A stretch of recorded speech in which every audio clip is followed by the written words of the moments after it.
माननीय दर्जा प्राप्त मंत्री महोदय श्री ठाकुर बिरसा जी का, साथ ही साथ मंच पर मैं माननीय विधायक मनिका महोदय को आमंत्रित करती हूँ। स्वागत है माननीय मुख्यमंत्री जी के सचिव महोदय श्री विनय कुमार चौधरी सर का हम बहुत स्वागत और अभिनंदन करते हैं। मंच पर आईजी सर का हम बहुत बहुत स्वागत और अभिनंदन करते हैं। आज के इस अवसर पर लातेहार जिले के इस उत्तरी ग्राम में हम अपने स्वागत की परंपरा को आगे बढ़ाते हुए अब हम स्वागत करेंगे। पौधा और अंगवस्त्र देकर मैं उपायुक्त लातेहार श्री हिमांशु मोहन सर से निवेदन करती हूँ। सर्वप्रथम माननीय मुख्यमंत्री जी का स्वागत अभिनंदन अंगवस्त्र एवं पौधे के साथ करें। साथ ही साथ एक बहुत ही खूबसूरत तस्वीर जो यहाँ के कलाकारों के द्वारा बनाई गई है, माननीय मुख्यमंत्री जी के स्वागत में ये उपायुक्त महोदय माननीय मुख्यमंत्री जी की प्रदान करेंगे। स्वागत अंगवस्त्र जोरदार तालियां आपकी ओर से स्वागत स्वरूप होनी चाहिए। ये पौधा हरियाली खुशहाली और पूर्णता का प्रतीक और साथ में ये सप्रेम यहाँ सरकार के द्वारा चलाया जा रहा विशेष अभियान, आपकी योजना, आपकी सरकार, आपके कार्यक्रम में आए हुए आप सभी यहाँ उपस्थित हमारे ग्रामीणों, किसान भाइयों, माताएं बहनें, नौजवान साथी, बड़े बुजुर्ग, छात्र छात्राएं, जनप्रतिनिधिगण, आप सभी को मेरी आपसे सर्वप्रथम जोहार। और मंच पर हमारे साथ मुख्य अतिथिगण हैं, उनका भी हार्दिक अभिनंदन है, आप सबका भी हार्दिक अभिनंदन है। आज आपके इस मैदान में मैं पहली बार नहीं आया। इस मैदान में हम पहले भी आए और उस समय चुनाव हुआ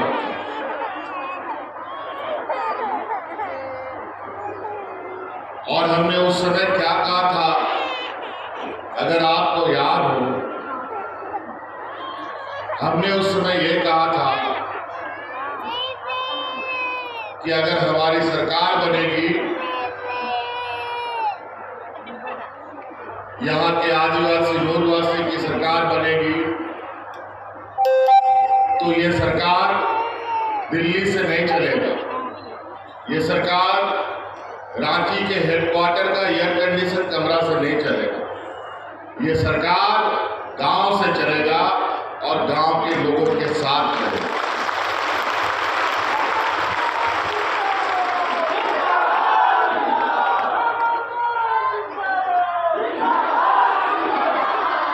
और यही वजह है कि आज गांव-गांव, पंचायत-पंचायत, टोला-टोला में, वार्ड में शिविर लगा कर पदाधिकारी आपकी समस्या सुन रहे हैं, आपकी अंदाजा लगा सकते हैं। फिर अचानक केंद्र की सरकार ने लॉकडाउन लगा दिया और ऐसा लॉकडाउन और ऐसा आदेश कि सबको घर में ताला लगा करके रहने के लिए मजबूर होना पड़ा। हाट बाजार, स्कूल, नौकरी चाकरी, सब कारखाना, काम धाम, मजदूरी वजदूरी सब बंद। और तो और हमारे लोग जो बड़ी संख्या में दूसरे राज्यों में काम करने जाते थे, वो जहां का तहां फंस गए।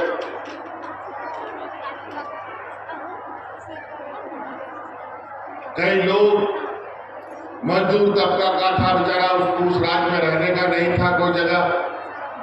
जो काम करता था, ड्राइवरी करता था, उसको ड्राइवरी से हटा दिया गया। किसी फैक्ट्री में काम करता था तो फैक्ट्री बंद हो गया, उन लोग को बाहर कर दिया। अब ये लोग जाए तो कहां जाए, गाड़ी मोटर ट्रेन सब बंद। और ये लगभग 1.5 साल तक ये हुज्जत चला। और आपको याद होगा उस समय देश में पहला ये जो अपने मजदूरों को हवाई जहाज से ढो ढो करके घर पहुंचाने का काम कर रहा है।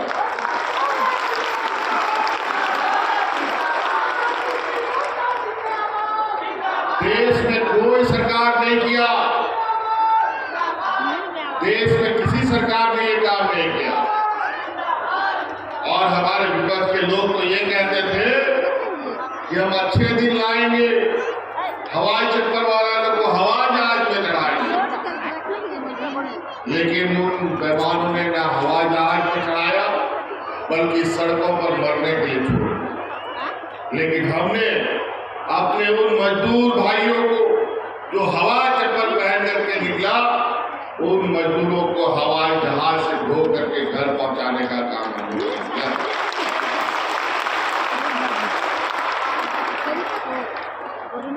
और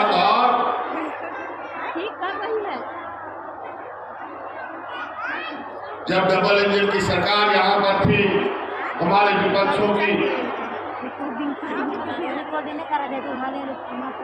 सामान्य जीवन था, कोई महामारी नहीं था, कोई सुखाड़ नहीं था, लोग भूख से मर गए। मंत्री जी ने बताया।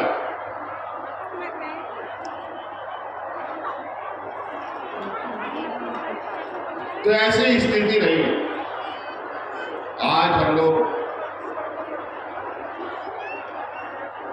1.5 साल के बाद जब कोरोना महामारी का बादल छटने लगा, तो सरकार के कर्मचारी आपका दरवाजा खटखटा रहा था। आपके पंचायत में शिविर लगाकर, जहां आने जाने का सड़क नहीं, पुल पुलिया नहीं, वहां पर ट्रैक्टर से, बैलगाड़ी से, मोटरसाइकिल से अपना ब्लॉक कार्यालय का कंप्यूटर और प्रिंटर मशीन लेकर के बैठा रहा, दिन भर बैठ करके आपकी समस्या का समाधान करता रहा।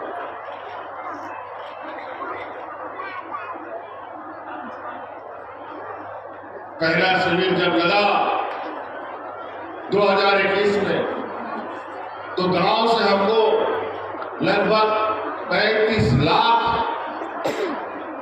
समस्याओं का आवेदन आया। 35 लाख।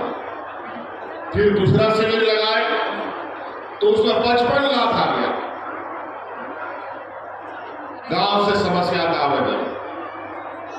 इतना समस्या का आवेदन देखने के बाद हम लोग को भी माथा खराब हो गया, भाई गांव में कुछ काम हो रहा है कि नहीं हो रहा है। राज अलग होने के बाद जो हमारे विपक्ष के लोगों ने 20 साल तक राज किया, कौन काम किया? इतना समस्या का आवेदन आ गया गांव से। तब पता चला कि जो हमारे विपक्ष की जो सरकारें चल रही थी, डबल इंजन की सरकार चल रही थी, ये लोग जो सरकार में लाखों कर्मचारी हैं,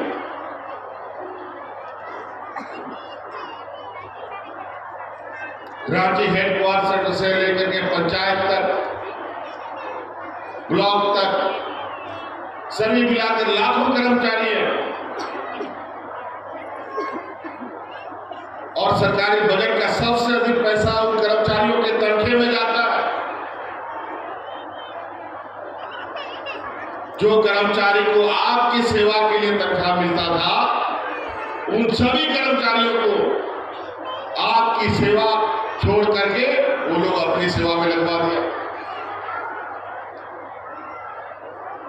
जब राज अलग हुआ था 2000 ईस्वी में, नया नया झारखंड जन्म हुआ, उस समय सरकार का खजाना भरा हुआ था, सरप्लस बजट था।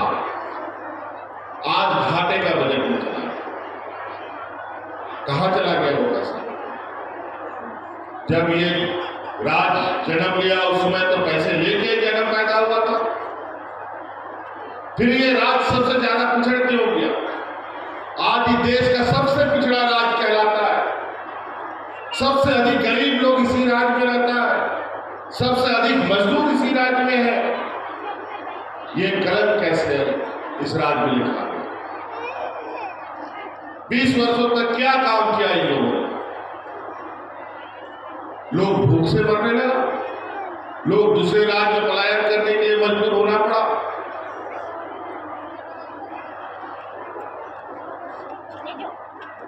वो आपके हक अधिकार को इन लोगों ने दोनों हाथों से लूट कर अपने जेब भरने का काम किया। गांव, गरीब, किसान, मजदूर, आने वाली पीढ़ी, हमारे नौजवानों से कोई लेना देना इनका नहीं रहा। और नतीजा गांव में जो हताशा और दुख दर्द की जो कहानी थी वो हम लोगों ने अपनी आंखों से देखी। उसी समय हम लोगों ने ये निर्णय लिया था कि किसी भी हाल में ये राज तो हम लोगों ने लिया, लेकिन ऐसे लोगों के हाथ में ये राज चला गया जो राज अलग करने का घोर विरोधी था।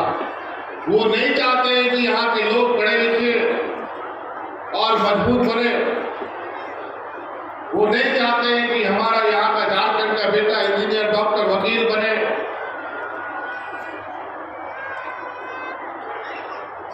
अगर ये हमारे झारखंड के लोग पढ़े लिखे हो गए, डॉक्टर, इंजीनियर बन गया, तो उनके लिए मजदूर कौन खटेगा? उसका ड्राइवरी कौन करेगा? उसका घर में झाड़ू पोछा कौन लगाएगा? योजनाबद्ध तरीके से इस राज्य को गरीब और पिछड़ा बनाया गया। ये राज्य गरीब नहीं था, गरीब पैदा नहीं हुआ, और इस नवजात झारखंड को पालने, पोसने और बड़ा करने का जो जिम्मा इन लोगों को मिला, इस नवजात झारखंड को दिन ब दिन कमजोर करता चला। अभी कुछ सालों के बाद झारखंड 25 साल का हो जाएगा। अभी 2023 चल रहा है, 2025 में ये 25 साल का झारखंड होगा। 25 साल का उम्र मतलब युवा झारखंड। तब तक इस झारखंड में इतना ताकत होना चाहिए था कि झारखंड में रहने वाले लोगों की जिम्मेवारी उठा सके, लेकिन इन लोगों ने बड़े योजनाबद्ध तरीके से इस राज्य को बीमारू राज्य बना दिया। आज इस राज्य का 80% लोग हमारा गांव में रहता है। गांव में लोग कभी देखा ही नहीं।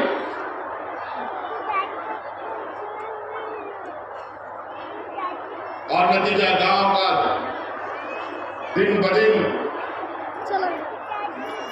हालत खराब होती है। इसीलिए हम लोगों ने ये निर्णय लिया कि नहीं, आप जिस तरीके से आप लोग दिवाली, दशहरा, क्रिसमस, ईद का इंतजार करते हैं, उसी प्रकार अब हर साल सरकार आपके दरवाजे में ऐसा शिविर लगा करके आपकी समस्या का समाधान करेगा।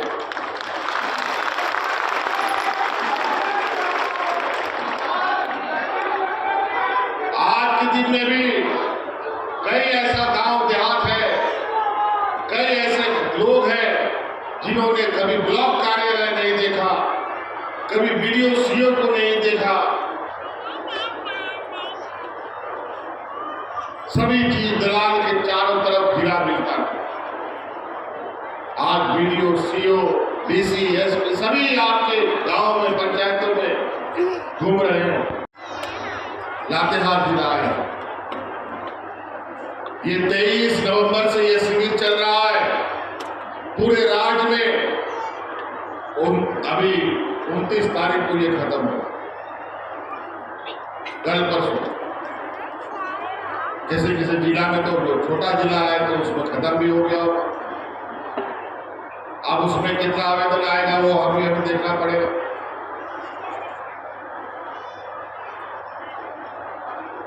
तो आज इन शिविरों के माध्यम से जो गांव की तकलीफ है, जो गांव की आवाज है, जो आम लोगों की समस्या है, वो सीधे हम तक आती है। और उसी के अनुरूप हम लोग कार्य योजना बनाते हैं। पहला, दूसरा, तीसरा, चौथा, पांचवा कौन कैसे काम करना है, उसी के अनुरूप हम लोग बनाते हैं। आज ये बीमार पड़ा झारखंड को स्वस्थ करने के लिए हर वो योजना हमने बनाने का काम किया है जहां से ये बीमार झारखंड स्वस्थ झारखंड के रूप में बदले।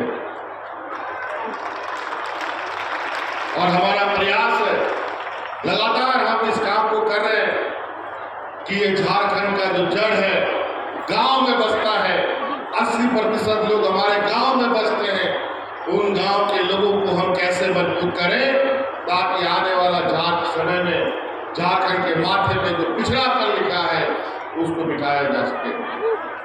आज इसके लिए हर एक योजना देखेंगे आप, सब गांव देहात से ही जुड़ा हुआ आपको मिलेगा। आज किसानों के लिए योजना, आज बुजुर्गों के लिए योजना, आज महिलाओं के लिए योजना, हमारे कम पढ़े लिखे नौजवानों के लिए योजना और पढ़े लिखे नौजवानों के लिए भी योजना और नौकरी, हर तबके के लोगों के लिए, हर वर्ग के लोगों के लिए हमारी योजना ना हिंदू देखती है, ना मुस्लिम देखती है, ना सिख, ना ईसाई, सभी वर्ग सभी समाज के लोगों को समान दृष्टि से देखते हुए राज्य के सर्वांगीण विकास की हम लोग लकीर खींच रहे हैं। आज यही वजह है कि इस राज्य में गरीबी का आलम ऐसा रहा कि आज इस राज्य का बुजुर्ग सब, विधवा महिला सब, विकलांग सब न्यूनतम अधिकार के लिए भटकता रहा, कई मर गए ब्लॉक कार्यालय और दलालों के चक्कर में, लेकिन सरकार से कोई राहत नहीं मिली। लेकिन आपकी सरकार ने कई ऐसे ऐतिहासिक निर्णय लिए हैं जिसके माध्यम से अगर आप आज के दिन में 60 साल का कोई बुजुर्ग गांव में डिग्री लगा करके खोलोगे तो बिना पेंशन का नहीं मिलेगा, सबको पेंशन मिलता है। हर बुजुर्ग को पेंशन हम देते हैं, 60 साल से ऊपर जिसका हुआ, और जो 57-58 साल जिसका हुआ है बेचारा दिन गिन करके जी रहा है क्या 60 साल का होगा कि उसका वृद्धा पेंशन कार्ड उसके घर में आ जाए। इस आशा से पहले 60 हो, 62 हो, 70 हो, 80 हो जाता था, फिर भी पेंशन लोगों को नहीं मिलता था। लेकिन आज तो कई ऐसे घर भी हैं जहां अगर पिताजी 80 साल का है तो उसको भी पेंशन मिल रहा है, माँ अगर 70 साल की है तो उसको भी पेंशन मिल रहा है, अगर बेटा 60 साल का है उसको भी पेंशन, अगर बेटा का बेटी है तो उसको भी सावित्री बाई फुले का योजना मिल रहा है। आज कोई ऐसा घर नहीं बचा जहां सरकार का कोई ना कोई योगदान ना पहुंचा।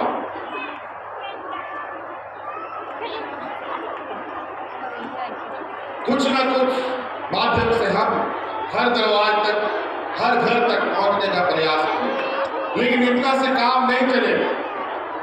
अभी हमें और काम करना। आज बुढ़ापे का लाठी हमने देने का काम किया है बुजुर्गों, क्योंकि आज गरीबी इस राज्य में इतना है कि माँ बाप को पेंशन नहीं मिलता तो बेटा लोग भी नहीं रखता, तो कम से कम पेंशन के लालच में अब अपना माँ बाप को भी रखने लगा कि माँ को भी पेंशन मिलता है, पिताजी को भी मिलता है, थोड़ा हम भी कमा लेते हैं तो मिला मिला के सब कुछ चला लेंगे घर। ये स्थिति है।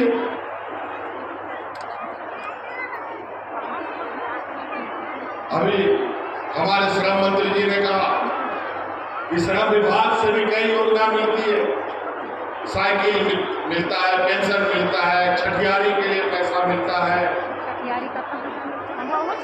इलाज के लिए मुफ्त इलाज है।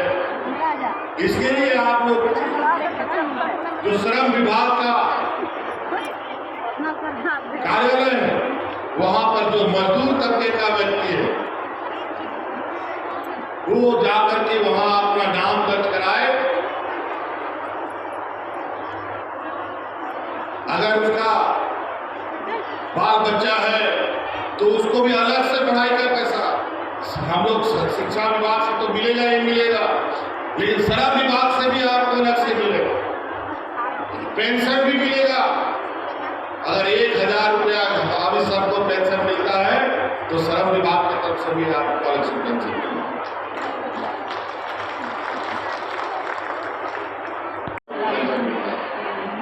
लेकिन विधवा होने का कोई दिन तिथि तय नहीं होता है। कभी भी विधवा हो सकता है, किसी भी घटना में भगवान ना करे कोई विधवा हो। लेकिन हमने कानून बना दिया कि शादी होने के बाद 18 साल के बाद जिस दिन भी किसी घटना में कोई महिला विधवा हो जाएगी उसी दिन से उसका पेंशन चालू हो जाएगा जब तक वो जिंदा रहेगी। वही हाल हमारे विकलांग भाइयों का, इन लोग 30 साल 40 साल बीत जाता था उनको पेंशन नहीं मिलता। हमने उस कानून को भी बदला। हमने कहा जिस घर में विकलांग बच्चा पैदा हुआ जब तक माँ के छाती से चिपका हुआ है 5 साल के बाद से ही उसको पेंशन देंगे जब तक वो जिंदा है।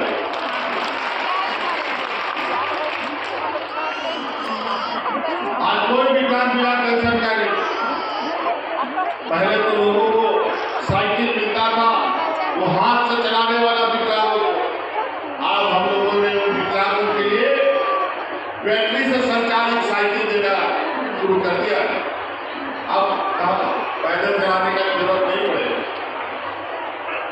तो कई ऐसी चीजें हैं। हम तो चाह रहे थे कि बहुत कम और संक्षिप्त में बातों को रखेंगे। हमारे पढ़ने लिखने वाले बच्चों का उनके लिए भी, हमारे बुजुर्ग लोगों के लिए बिरसा हरित ग्राम योजना, किसान भाइयों के लिए बिरसा हरित ग्राम योजना, पशुधन योजना हम लोग लेके आए हैं, दीदी बाड़ी योजना लेके आए हैं। जैसे कि महिलाओं के माध्यम से करोड़ों रुपया बांटा जा रहा है समूह के बीच में कि अपना स्वरोजगार के माध्यम से आप आगे बढ़ सकें। मुख्यमंत्री रोजगार सृजन योजना हम लोग लेके आए हैं, जिससे आप कोई होटल चलाना चाहते हैं, सैलून चलाना चाहते हैं, महिलाएं सिलाई मशीन का दुकान, टेलर का दुकान चलाना चाहती है, ब्यूटी पार्लर चलाना चाहती है, कोई राशन दुकान चलाना चाहता है, अगर उसके लिए आपके पास पूंजी नहीं है तो सरकार को आगे कर दीजिए। जो पूंजी लगेगा राज्य सरकार आपको देगी।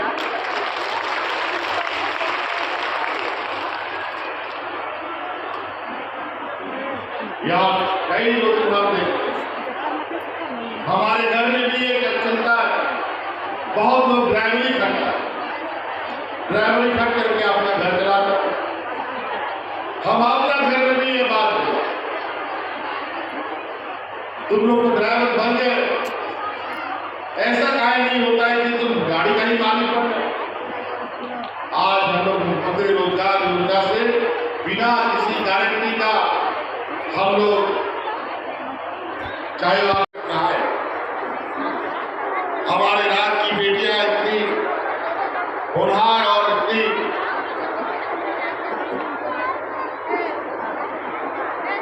अच्छी तरीके से अपना भविष्य बनाने जानती है, चाहे वो शिक्षा के स्तर में हो चाहे खेल के माध्यम से, दोनों स्थिति में।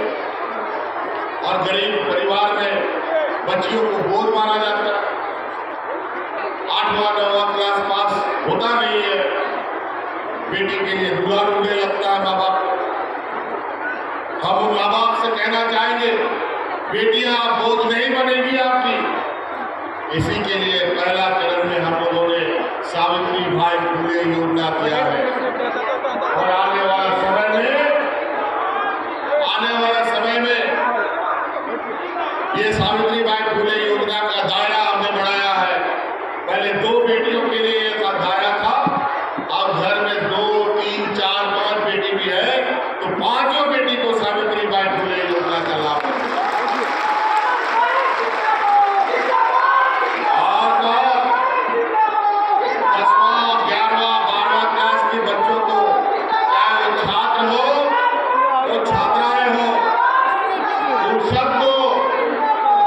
गुरुजी क्रेडिट कार्ड हम देंगे,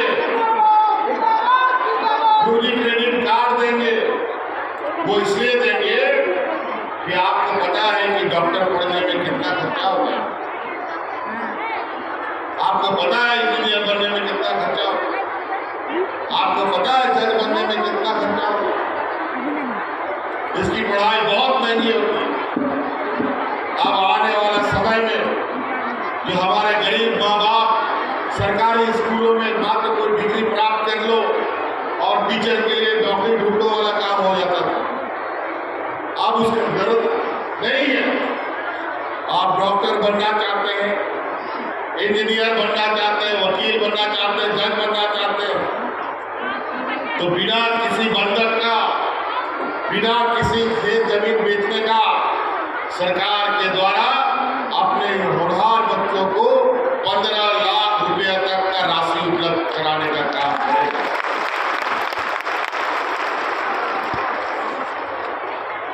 आपको कोई बंधक रखने का जरूरत नहीं है और बच्चा जब तक डिग्री नहीं लेगा सरकार को पैसा भी वापस करने का जरूरत नहीं। आप यहां पढ़िए या विदेश में पढ़िए, सब जगह के लिए हमने रास्ते खोले। अभी हमारा 50 बच्चा विदेश में जाकर पढ़ रहा है। आपका यहाँ जो लातेहार जिला का भी एक लड़का है स्टीफन टोपो, वो भी विदेश मरांगोल के स्कॉलरशिप का लाभ लिया, वो भी विदेश में पढ़ा और कई लोग को तो विदेश में ही नौकरी लगी और करोड़ों रुपया एक बच्चे को पढ़ाने में खर्चा होता है। माँ बाप को 1 रुपया कर्ज लेने का जरूरत नहीं है, ना उसको कोई बंधक या घर गिरवी रखने की जरूरत है और सरकार को पैसा भी वापस नहीं करना, तो आप विदेश में भी जाके पढ़ सकते हैं। आज से हर आदमी, हर इंसान का एक न्यूनतम जरूरी है रोटी कपड़ा मकान। हमारे विपक्ष के लोगों ने तो इस रात के गरीबों का 11 लाख राशन कार्ड डिलीट कर दिया था, लेकिन हम लोगों ने अतिरिक्त 20 लाख राशन कार्ड हरा भरा बना करके गरीबों में बांटने का काम किया और आज उसके माध्यम से राशन उपलब्ध कराया। 10 रुपया में धोती साड़ी साल में 2 बार गरीबों को मिलता है। और आवास के बारे में तो बताया ही कि आप अभी हम लोगों ने नए सिरे से अबू आवास योजना प्रारंभ किया है। अभी हम लोगों ने 8 लाख लोगों को चिन्हित किया है, लेकिन हमें लगता है कि ये संख्या बढ़ेगी। लेकिन हम आपको आश्वस्त करना चाहते हैं, इस राज्य का जितना गरीब लोग है जिनको आवास नहीं है, 1 साल लगे 2 साल लगे, अभी तो इसमें हम लोगों ने 15,000 करोड़ रुपया का आकलन किया था कि इतना में काम हो जाएगा, लेकिन मुझे लगता है कि इसमें काम नहीं बनेगा। लेकिन हम आपको आश्वस्त करें कि 15,000 लगे या 20,000 करोड़ रुपया लगे, सभी घर को, सभी गरीबों को आवास उपलब्ध कराएंगे, चाहे वो 1 साल हो, चाहे वो 2 साल हो, चाहे वो 3 साल। अपना हक अधिकार लेकर के केंद्र सरकार के पास हम लोग का कोयला का बकाया है 1,36,000 करोड़ रुपया। अगर वो तुरंत दे देता तो आज ये राज्य गरीबी से बाहर निकल चुका हो। आपके यहाँ पर अभी विधायक जी ने बताया कि जमीन का विवाद हो। जमीन का विवाद यही नहीं, पूरे झारखंड में जमीन का विवाद है। कई लोगों ने बड़ा सुनियोजित तरीके से इस राज्य को जमीन को लेकर विवाद खड़ा कर रखा है, लेकिन झारखंड में कई ऐसे लोग हैं जो इस समस्या को समाधान करने की दिशा में आगे बढ़ने की तैयारी कर रहे हैं। अभी हम लोगों ने इस पर बहुत लंबा चौड़ा प्रोग्राम बनाया। अभी तो समय काल खत्म होने जा रहा है। अभी आप ही का ये बगल में, आपको याद होगा नेतरहाट फाइल ग्रेड 50-60 साल से यहाँ के किसानों का कब्जा हुआ पड़ा था और उस नेतरहाट का लोग लगातार उस जमीन को वापसी के लिए आंदोलन करता रहा।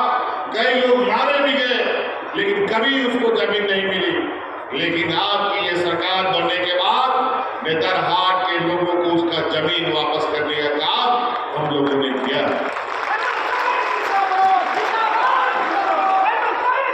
सिर्फ यही नहीं, कई और जिलों में हम लोगों ने ये काम किया। हजारों एकड़ जमीन किसानों को वापस किया है और जो जमीन में त्रुटियां हुई है इनको सुधारना भी नितांत आवश्यक है। इसको लेकर पूरे राज्य में एक अलग समस्या खड़ी हुई पड़ी, लेकिन आप विश्वास रखें, अगर आपका भाई, आपका बेटा इस मुकाम पर है, आने वाला समय मौका मिला तो जमीन की जितनी भी समस्या है उसको जड़ से हम लोग खत्म कर देंगे। तो इसलिए बहुत ज्यादा नहीं कहते हुए हम आप लोगों से ही जानना चाहते हैं और आप लोग चलिए बढ़िया, हमारे सावित्रीबाई फुले योजना का कितना बच्चों को लाभ मिला, जरा दिखा दो। वाह, बहुत बढ़िया। अभी उन बच्चों को स्कूल के लिए भी, साइकिल के लिए भी पैसा दे रहे, सब डीबीटी के माध्यम से आपके लिए स्कूल भी बेहतर बना रहे। अभी तो सरकारी स्कूल जो टूटा भागा हुआ था आप लोगों ने देखा, पहली बार तो स्कूल का रंगाई पुताई शुरू हुआ है और अभी अपने गरीब बच्चों के लिए उत्कृष्ट विद्यालय भी हम बना रहे हैं। पहले चरण में 80 स्कूल हम बनाए हैं पूरे राज्य में, आने वाला समय में इसकी संख्या हम 5000 करने जा रहे हैं और वो स्कूल प्राइवेट स्कूल से बेहतर होगा और जहां हमारे गरीब माँ बाप के बेटे मुफ्त शिक्षा पढ़ाई करेंगे।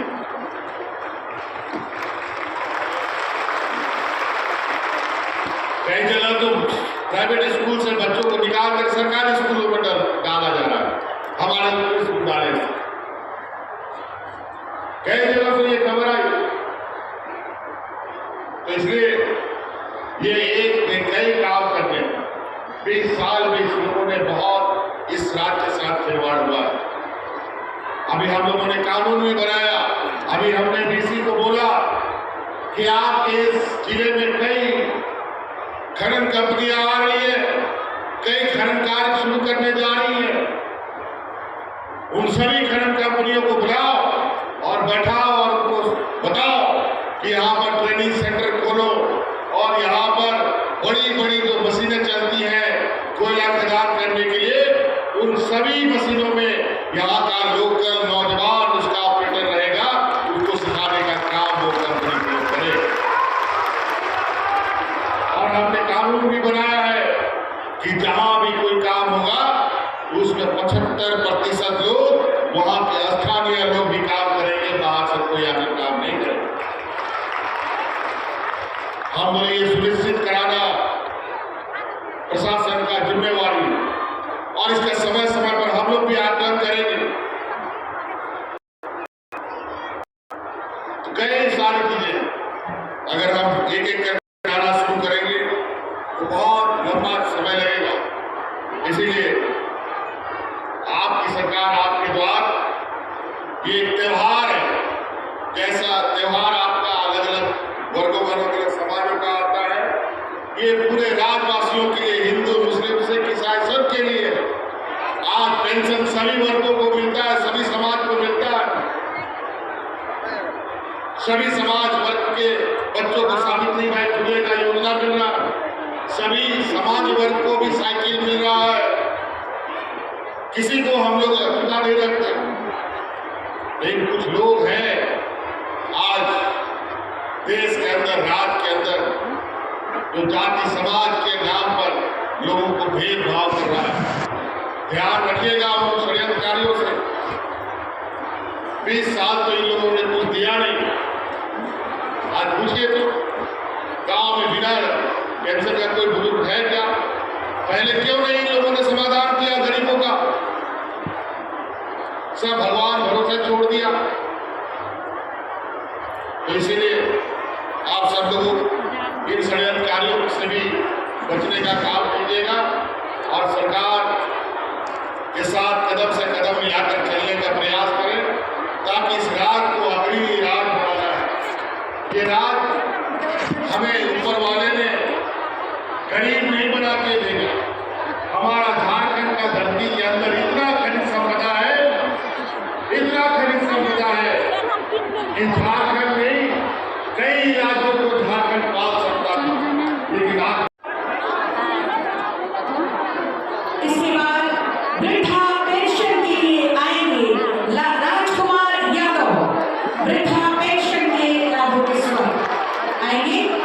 तालियां आपकी ओर से लगातार हो। ये पेंशन योजना कितनी कल्याणकारी साबित हो रही है बताइए, तालियों के साथ बताइए। ये वृद्धा पेंशन और इसके बाद सामुदायिक निवेश निधि एक स्वभाव सहायता समूह सोनामती देवी, ये मंच पर इस वक्त कृष्णा स्वयं सहायता समूह। तालियां होती रही।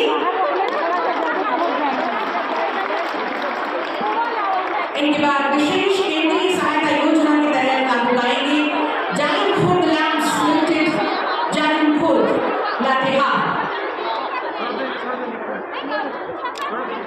सोलर आधारित कोल्ड रूम जिसकी क्षमता 6 मेगा टन है। तालियां आपकी ओर से होती रही। इनके